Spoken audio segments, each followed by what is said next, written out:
Bonjour à tous, c'est Loser Killer qui vous parle et bienvenue dans la première partie de notre guide qui vous expliquera comment réaliser des reviews vidéo, donc de jouer plus précisément de jeux de construction et encore plus précisément de jeux de construction d'action figure, hein, donc par exemple les Hero Factory ou Bionic, même s'il faut savoir au final que ce guide reste assez ouvert, hein, peut être facilement modifié pour s'adapter à tout type de jouet sorti jusqu'alors, j'ai envie de dire. Voilà. Donc je tiens à dire, on commence la première partie, que toutes les vidéos que je vais faire, à chaque fois dans ces vidéos-là, j'essaierai de vous donner des informations pour faire la meilleure vidéo possible, en fait, à chaque fois la vidéo la plus parfaite. Voilà. Il faut savoir néanmoins que même moi, des fois, je ne fais pas des vidéos parfaites, enfin des fois, n'importe quoi. Je ne fais pas souvent des vidéos parfaites, hein, je fais des erreurs des fois, même que voilà que je vais vous dire de ne pas faire. Donc tout ça pour vous dire que tout ce que je vais vous euh, apprendre, au final, il faudra appliquer au fur et à mesure et non pas tout en même temps, car sinon vous ne risquez pas d'y arriver. Donc le mieux est vraiment de prendre son temps avec toutes les informations que je vais vous donner, de les étudier et de faire ça au fur et à mesure, parce que c'est comme ça qu'on apprend, c'est comme ça qu'on évolue. C'est pas en un coup tout va claquer les doigts, quoi. Tout marchera parfaitement bien. Donc ça c'est quelque chose qu'il faut bien prendre en compte. Et donc il faut savoir qu'il faut, on va dire, 4 choses pour faire une review vidéo, une revue vidéo en français. Donc l'action au final de critiquer, de faire un test d'un jouet tout bêtement, ouais, un test informatif d'un jouet. Euh, et donc ces 4 choses, ce sont vous, logiquement la personne qui fait la vidéo, ou les personnes impliquées si vous êtes plusieurs. Ensuite, c'est le joueur lui-même à reviewer, ça me semble assez nécessaire. Et ensuite, ce qui est important pour faire ça, c'est d'avoir un fond et un outil pour filmer, bien évidemment, tout ce petit monde. Et donc, c'est ça notre première partie, ce sera les outils donc, pour filmer sa review vidéo. Donc moi, j'en compte 4 en tout, il y en a peut-être plus que j'ai oublié, mais j'en compte 4, voilà. Donc ce sont la caméra vidéo, la webcam pour ordinateur, un appareil photo et un téléphone portable ou smartphone, parce que c'est vrai qu'on dit plus smartphone que téléphone portable, un téléphone portable c'est un peu vieillot. Donc voilà, ces 4 outils-là. Donc on va commencer avec la caméra vidéo et on va plutôt finir assez rapidement car effectivement je ne mets pas, donc je me priverai bien de vous dire des bêtises là-dessus. Après, ce qu'il faut savoir, c'est que quand vous avez une caméra vidéo, forcément du fait de son poids, elle tiendra bien sur votre fond pour filmer le truc. Mais le mieux quand même d'avoir un pied en fait pour pouvoir tourner la vidéo à votre avantage, de haut en bas ou sur les côtés. Voilà. Après aussi, n'hésitez pas à aller faire un tour dans les réglages de votre caméra vidéo pour des fois par exemple changer la qualité de la vidéo, changer la résolution, l'image ou encore la luminosité. Mais ça, voilà, ça, j'ai pas trop en parler, c'est plutôt à vous de voir si vous en avez une. J'ai plutôt m'intéresser à d'autres outils avec lesquels j'ai travaillé directement, c'est une fois de dire des bêtises, voilà. Et donc, les premiers qu'on va aborder, au final, que je vais caser ensemble, c'est l'appareil photo et donc le smartphone, le téléphone portable, qui peut aussi faire vidéo, par exemple un iPhone, hein. Vous savez que avec mon ami Shadow, mon ami Shadow, lui et moi, on review donc avec son iPhone des vidéos. Oui, review, excusez-moi. On fait des vidéos review avec son iPhone, voilà. Donc, déjà, ce qu'il faut savoir, c'est que quand vous avez un appareil photo ou un iPhone, ce qu'il vous faut impérativement, c'est un socle. Voilà, c'est un socle. Donc, pour l'appareil photo, normalement, il y a pas, on va dire que vous pouvez vous dire, par exemple, l'appareil photo, voilà, je vais en sortir un, je vais en sortir le mien. Donc là encore, si vous voulez voir la qualité que je peux tirer avec un appareil photo comme celui-ci, qui est un appareil photo numérique datant un peu quand même, allez voir par exemple ma vidéo que j'ai faite récemment, ma Loser Killer's Life, épisode 23, je crois, quelque chose comme ça, donc où je fais une vidéo avec l'appareil photo. Donc comme vous pouvez le voir, l'appareil photo tient bien tout seul, et même quand normalement j'allume, voilà, ça tient, ça ne tombe pas. Néanmoins, on n'est jamais à l'abri d'un problème. Donc c'est pour ça que moi je vous dis, il faut créer un socle. Et c'est encore plus vrai pour un téléphone portable qui lui de toute façon ne tiendra pas sur la tranche. Hein. Par exemple, un iPhone ne tient pas sur la tranche, il dit pas de bêtises. Donc je vous conseille surtout de faire un socle et ça vous pouvez le faire simplement avec par exemple des Lego. Ça tombe bien. Donc je l'ai fait très rapidement en Lego System pour vous montrer un peu à quoi ça ressemble. L'idée c'est vraiment de coincer l'objet pour pas qu'il bouge, pour qu'il soit en sécurité. Parce que comme voilà, le problème, comme je vous dis, c'est que l'appareil photo, si vous voulez, vous pouvez le mettre comme ça, mais imaginez que vous faites un mouvement de bras brusque, il tombe, et bon, ça ne fait pas trop pendant une vidéo. Donc voilà, vraiment, un socle est important. Après, il faut savoir pour l'appareil photo, comme pour les caméras vidéo, il existe des pieds, donc là par exemple vous avez l'accroche pour mettre un pied, et forcément un pied c'est mieux parce que vous pouvez régler la taille, enfin la hauteur plutôt, vous pouvez tourner sur les côtés aussi de bas en haut, comme ça, voilà. Là forcément avec mon socle très simple, lui il sert juste à coincer mon appareil. Voilà comment ça marche. Comme vous pouvez le voir, maintenant il est coincé. Bien sûr, j'ai adapté les formes pour que l'objectif ne coince pas contre la pointe ici et que je puisse toujours déclencher donc le bouton on-off et le déclencheur. Voilà. Et donc c'est pareil, vous pouvez donc faire un socle aussi pour votre iPhone ou smartphone. C'est par exemple ce qu'a fait Shadow. Voilà, il faut savoir Shadow, lui aussi, il a fait en Lego technique. Et surtout, ce qui est intéressant avec le modèle de Shadow, c'est que lui, par contre, il peut tourner de bas en haut. Vous pouvez l'ajuster comme ça. Donc peut-être que j'aurai Shadow de faire une vidéo là-dessus parce que c'est assez intéressant et ça vous permettra d'un peu mieux complexiser votre socle pour pouvoir lui faire plus de choses. Parce qu'au final, moins vous bougez la caméra avec vos mains, mieux c'est pour une review vidéo. Ça, c'est ce qui est assez important de savoir. Parce qu'effectivement, c'est un peu chiant d'avoir quand même toujours quelqu'un qui bouge sa caméra dans tous les sens. Car oui, voilà, là aussi c'est un autre problème. C'est que quand vous filmez, certains filment avec leur appareil photo, ils vont garder la main comme ça. Voilà, ils vont garder la main. Excusez-moi, je vais un peu m'avancer. Ils vont filmer un truc et ils vont garder la main à l'appareil photo comme ça. Et forcément, ça, c'est pas agréable ni pour la personne qui filme, ni pour le spectateur. Car pour la personne qui filme déjà, c'est-à-dire qu'elle aura toujours l'appareil photo dans une main et de l'autre, elle essaiera de modifier le modèle en essayant de le déconstruire autre chose, qui sera pas très pratique pour elle, parce qu'elle devra forcément avoir le truc, ou le poser comme ça, démonter le modèle, reprendre l'appareil photo. Bref, c'est assez exaspérant, quoi. C'est assez chiant, hein, faut le dire. Et donc ça fait qu'au final c'est pas agréable de faire une vidéo dans ces conditions-là, quoi. Si vous devez toujours bouger la caméra, etc. Si vous devez toujours bouger, non, franchement ça le fait pas. Et c'est aussi désagréable pour le spectateur parce que forcément quand vous bougez, vous bougez forcément l'image dans tous les sens et ce n'est pas agréable, d'autant plus que des fois vous allez mettre la caméra très proche du personnage, ensuite vous allez la mettre un peu, excusez-moi voilà, je ne veux pas. Donc vous allez mettre le truc trop proche du personnage ou trop loin. Donc c'est pour ça, en fait, c'est vraiment la raison première pour laquelle, quand vous avez un appareil photo ou un téléphone portable, créez un socle. Voilà, vraiment, même le fait, vous n'êtes pas obligé de le faire en Lego, vous pouvez aussi rien que prendre des espèces d'objets lourds et coincer votre appareil vraiment comme ça. Voilà, pour être bien sûr que un mouvement de bras brusque ne le fera pas tomber. Donc vous avez compris, ça c'est vraiment important. Si vous utilisez un appareil photo ou un smartphone, créez un socle pour pouvoir le poser. Le minimum, vraiment, c'est de créer un socle qui soit droit et qui protège l'appareil et qui permet de filmer les choses de façon droite, sans bouger et sans avoir l'appareil photo dans sa main toujours, comme ça. Parce qu'effectivement, avec un socle, vous avez les deux mains libres, donc vous pouvez mieux montrer le modèle que vous allez reviewer. Voilà. Et après, bien sûr, comme j'ai dit, vous pouvez complexiser un peu ça, donc soit en achetant un vrai pied pour l'appareil photo, donc ce qui vous permettra de bouger la chose un peu plus, soit en créant un socle, par exemple un Lego technique, voilà, qui vous permettra de bouger la caméra de bas en haut. Et franchement, à retenir, donc appareil photo, smartphone, créer un socle. Comme ça, l'image est droite, comme ça, c'est mieux pour vous pour bouger le set, c'est mieux pour le spectateur, comme ça, il peut mieux voir ce qui se passe. Comme ça, vous ne serez pas toujours à bouger votre truc dans tous les sens, à poser, à vous arrêter, à avoir du mal, quoi. Ce sera agréable pour les deux parties. Alors, je vais regarder quand même si j'ai autre chose à vous dire pour ces deux choses-là. Non, j'ai pas beaucoup de plus à dire là-dessus. Là encore, n'hésitez pas à faire des réglages sur vos smartphones ou appareils photo pour les on va dire pour les rendre, par exemple la luminosité, voilà, augmenter un peu la luminosité, etc. C'est des choses que vous pouvez faire normalement et ça marche bien. Après aussi, faites attention quand même avec les appareils photo et leur micro intégré. C'est pas non plus la grande qualité, par exemple, c'est le cas de cet appareil photo-là.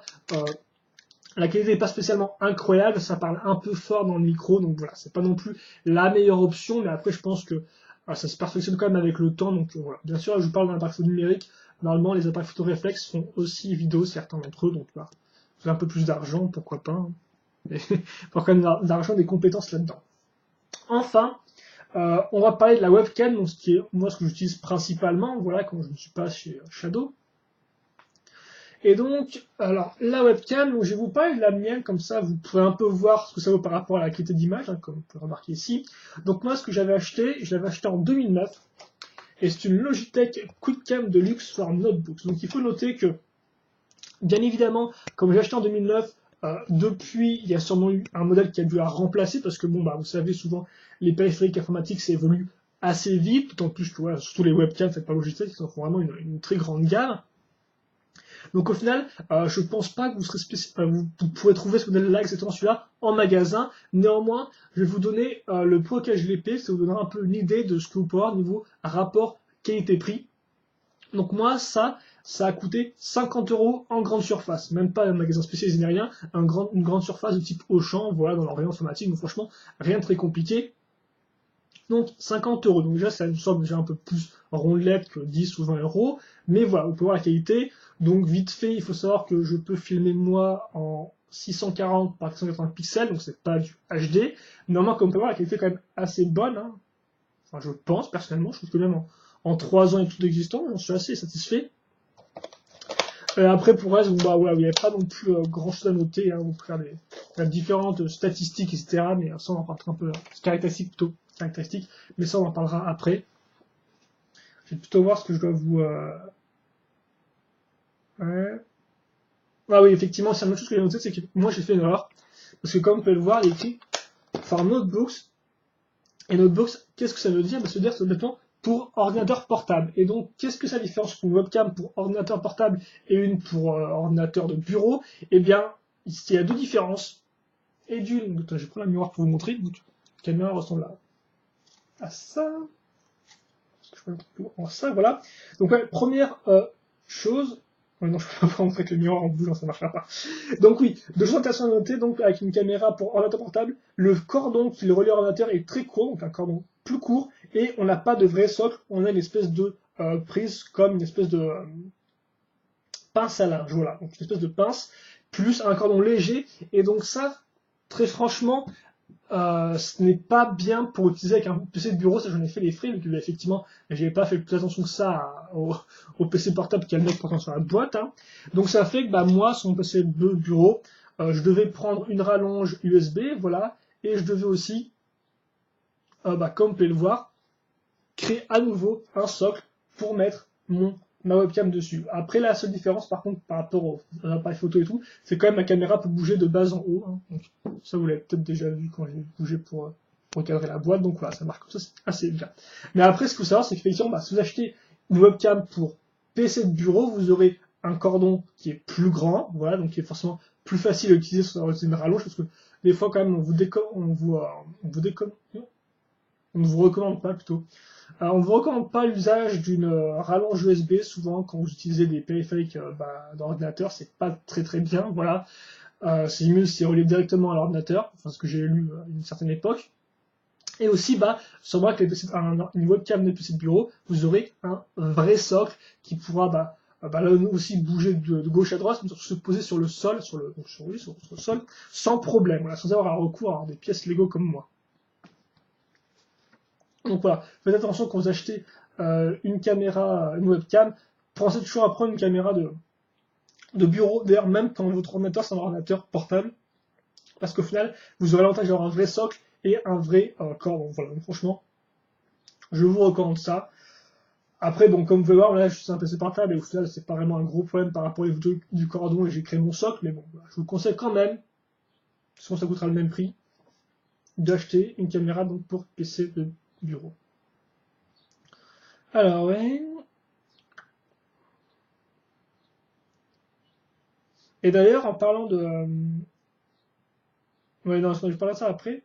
Oui, aussi, voilà. Donc, par exemple, aussi, n'hésitez pas encore, comme je l'ai dit pour la caméra, pour l'iPhone et pour l'appareil photo, à farfouiller les paramètres pour obtenir ce que vous voulez, vous. Et par exemple, c'est le cas avec ma caméra, donc Logitech. Il y a quelque chose qui s'appelle le paramètre Right Light, en fait. Enfin, c'est très moche en anglais. Paramètre Right Light, donc. Et donc, qui en fait, si vous voulez, ajuste automatiquement la lumière par rapport à la caméra. Et donc, on peut se dire que c'est une bonne idée. Seul problème, quand le mode est activé, et il faut savoir qu'il est activé de base, eh bien, le mouvement de bouger était un peu flou, en fait. C'était pas aussi, comme vous pouvez le voir, aussi fluide que le mouvement que je suis en train de faire avec la caméra avec ma main, là. Il y avait un léger flou de suivi qui suivait un peu votre main, et donc c'était pas super agréable. Donc ça, par exemple, je l'ai désactivé, donc ça fait que la lumière est la lumière est un peu plus sombre, mais néanmoins, j'ai une meilleure fluidité d'image. Voilà. Donc ça, c'est quand même assez important de le noter. N'hésitez pas à aller voir les paramètres, à faire des réglages quand sur votre caméra pour obtenir le meilleur. Hein. Idem, réglage de luminosité, réglage de contraste, réglage de son, pour pas que ça gueule trop. N'hésitez pas à changer, à faire des essais. Voilà. C'est toujours intéressant.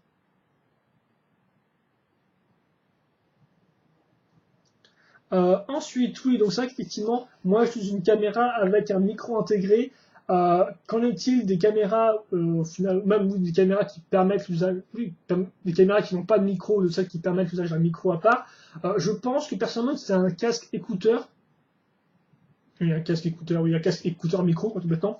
Et peut-être plus intéressant qu'un micro directement inclus en caméra, parce que je pense que la qualité est un peu mieux, car bah, forcément, quand vous avez un micro directement dans votre bouche, on entend bah, que ça, il n'y a pas de son, je dirais, euh, parasite quoi, de son aux alentours qu'on pourrait entendre. Donc je pense que c'est mieux. Après, c'est peut-être pas non plus une grosse différence, sachant que par exemple pour la caméra, moi j'ai un paramètre au final qui supprime le bruit de fond. Donc bon, si le bruit est trop important, on l'entend quand même dans le fond, mais voilà. Donc c'est pas non plus si affreux que ça, mais voilà, vous pouvez aussi utiliser un micro casque si vous le souhaitez, micro casque, enfin micro écouteur, si vous le souhaitez, oui micro ou juste micro. Micro écouteur ou juste micro. Excusez-moi, ce sera peut-être un peu laborieux, c'est tutoriel, c'est la première fois que j'en fais, donc bon. Donc voilà, donc, vous aurez peut-être un meilleur résultat, mais c'est pas trop dit après. Si vous préférez utiliser, vous sentez plus à l'aise en utilisant un micro et un micro casque écouteur, eh bien pourquoi pas. Voilà. Enfin, autre chose, c'est que votre ordinateur, d'ailleurs, doit quand même suivre avec la caméra que vous achetez. C'est pas la peine d'acheter une caméra à 100 euros qui est HD qualité 1080p si c'est pour la foutre sur un ordinateur Windows 98 XP qui date de 2002, quoi. Forcément, pensez bien à regarder ce qu'on vous dit. Je pense qu'on le voit pas, mais la caractéristique minimale de l'ordinateur. Voilà, n'hésitez pas à regarder, c'est franchement important.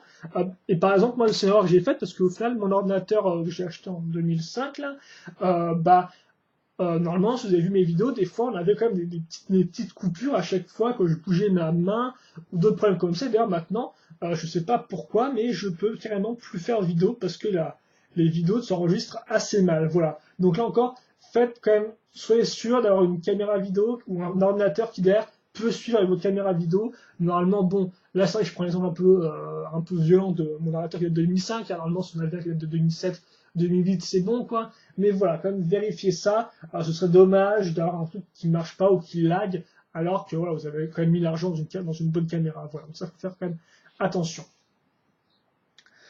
Et enfin, je pense que la dernière chose dont je vais parler pour filmer, enfin deux dernières choses, donc déjà, comme je vous l'ai dit, le mieux est donc d'avoir un socle. Après, donc pour bouger la taille, n'hésitez pas à mettre des livres, DVD, ce que vous voulez, pour pouvoir bouger votre caméra, donc pour ainsi mieux cadrer le modèle que vous allez reviewé. Mais ça, on en parlera plus en détail donc dans la review prochaine, enfin dans la partie prochaine plutôt. Donc voilà, donc pour lever la caméra, donc donc déjà de base pour la faire tenir droit, un socle. Si vous voulez la bouger de bas en haut, faites un socle un peu plus compliqué. Et pour lever plus ou moins votre socle, prenez des livres ou autre chose de ce type-là. Voilà. Et enfin, autre chose auquel j'ai pas parlé, c'est un dérivé de la webcam. C'est la webcam qui est directement intégrée dans le PC portable. Donc c'est, on va dire, pas spécialement la meilleure solution parce que au final vous êtes dépendant du haut de l'écran, donc à moins que la caméra puisse un peu tourner, quoi, si je fais comme ça. Voilà, vous êtes quand même dépendant de votre ordinateur portable, vous pouvez pas trop le mettre dans le sens que vous voulez, donc bon, c'est mieux que rien, forcément, mais c'est pas non plus une super solution, je trouve. Voilà, mais normalement, voilà, je vous conseille quand même d'acheter une webcam, si vous en achetez une, achetez-en une qui est séparée. Voilà, je pense que c'est vraiment une bonne idée. Après, si vous n'avez vraiment pas d'argent, voilà, pour laisser dans votre ordinateur et tout. Il faut savoir aussi que la caméra d'un ordinateur portable peut être assez utile pour ce que j'appelle les live constructions, donc là, construire un modèle en direct, car dans ces vidéos-là, il faudra avant tout cadrer vos mains, construisant le modèle, et donc ça, c'est forcément assez utile, forcément, le PC portable est devant vous, donc forcément, il filmera directement vos mains. Donc dans ce cas-là, ça peut être utile. Après, voilà. Donc voilà, je suis quand même plus à l'aise avec une caméra que je peux bouger comme ça, dans tous les sens, etc. C'est toujours mieux, je pense, mais voilà. Ça, c'est quand même une alternative intéressante à noter. Enfin, autre chose, avant que je finisse, c'est le poids des vidéos. Donc c'est vrai que c'est un peu, on va dire, un peu à part. Oui, donc le point en mégaoctets ou en gigaoctets que font vos vidéos. Donc avec ma caméra encore, j'ai une taille qui est souvent pas trop importante, mais c'est vrai que des fois, souvent, quand j'achète un appareil photo, une caméra vidéo ou même un smartphone, vous avez une qualité de vidéo qui risque d'être assez haute. Bah, forcément, oui, plus vous avez une résolution qui est importante, plus votre poids de vidéo sera gros. Et donc, c'est vrai que des fois, vous allez vous retrouver avec une vidéo qui fait 2 gigas. Et donc, logiquement, à moins d'avoir la fibre optique ou dans une super connexion Internet, ça va mettre 5 ans à uploader sur YouTube, par exemple, sur Dailymotion, sur ce que vous voulez. Et donc, ce sera un peu, là encore, ce sera un peu chiant, quoi. Voilà. Donc, bah, pour réduire le poids d'une vidéo, il faut la convertir. Donc, le plus simple, moi, ce que je faisais à une époque, par exemple, quand je sortais des vidéos directement de mon appareil photo, c'était que j'ouvrais Windows Live Movie Maker, enfin Windows Movie Maker, hein, ça s'appelait voilà, Windows Live Movie Maker. Et en fait, tout bêtement, bah, je mettais la vidéo dedans, et puis ensuite, bah, je réenregistrais tout simplement le fichier vidéo par-dessus sans faire aucune modification, juste en mettant la vidéo telle quelle. Et donc, bah, Windows Movie Maker avait donc tendance quand il enregistrait la vidéo dans un nouveau format, à réduire le poids drastiquement. Par exemple, je passais de 800 MO à 100 MO, donc ce qui est toujours bon à prendre, voilà. Après, avec la nouvelle version, je vous avoue que le poids que j'ai pas beaucoup gagné niveau poids.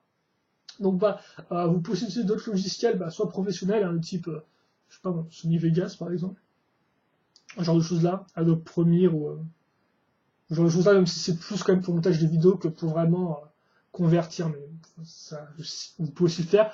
Ou vous pouvez aussi utiliser le logiciel gratuit qui s'appelle Super, que Shadow utilise, qui est un programme des fois un peu casse-tête, mais qui quand il marche plutôt bien, et donc vous permet de gagner quand même plusieurs mégaoctets, voire gigaoctets sur votre vidéo de base. Donc c'est intéressant à retenir.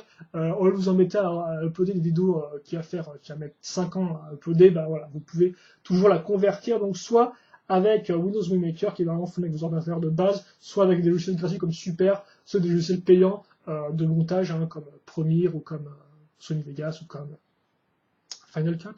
Voilà. Et donc bah, je pense qu'on a fait le tour sur les outils pour filmer. J'espère avoir été assez exhaustif et assez compréhensible. Bien sûr, si ce n'est pas le cas, n'hésitez pas à me poser vos questions ou à me faire des commentaires là-dessus. J'y répondrai avec plaisir, hein, si vous n'avez pas compris. C'est parce que le but de la vidéo, c'est surtout quand même de vous apprendre des choses. Donc voilà, donc ce qu'il faut retenir, c'est que vous avez 4 types d'outils, une webcam, un appareil photo, une caméra vidéo ou un smartphone. Moi, je vous conseille avant tout l'usage de webcam ou d'autres. Voilà, mais c'est vrai que j'ai plus la webcam parce qu'elle, pour moi, elle permet plus de choses. Après, normalement, là, ce qu'il faut retenir, c'est que euh, quand vous prenez un appareil photo ou un smartphone, créez un socle. Et puis, bah, n'hésitez pas aussi à changer les réglages de vos différents outils pour pouvoir obtenir le meilleur résultat possible à l'écran. Voilà. Et donc, je pense qu'on a fait le tour. On se donne rendez-vous donc demain pour la seconde partie qui sera consacrée à l'installation. Voilà. Donc, comment faire son propre outil studio vidéo pour filmer ses reviews. Et donc, on va s'arrêter là. Passez une bonne journée, comme d'habitude. Portez-vous bien, et puis on se retrouve plus tard donc, pour la suite de notre guide vidéo. Allez, à la prochaine.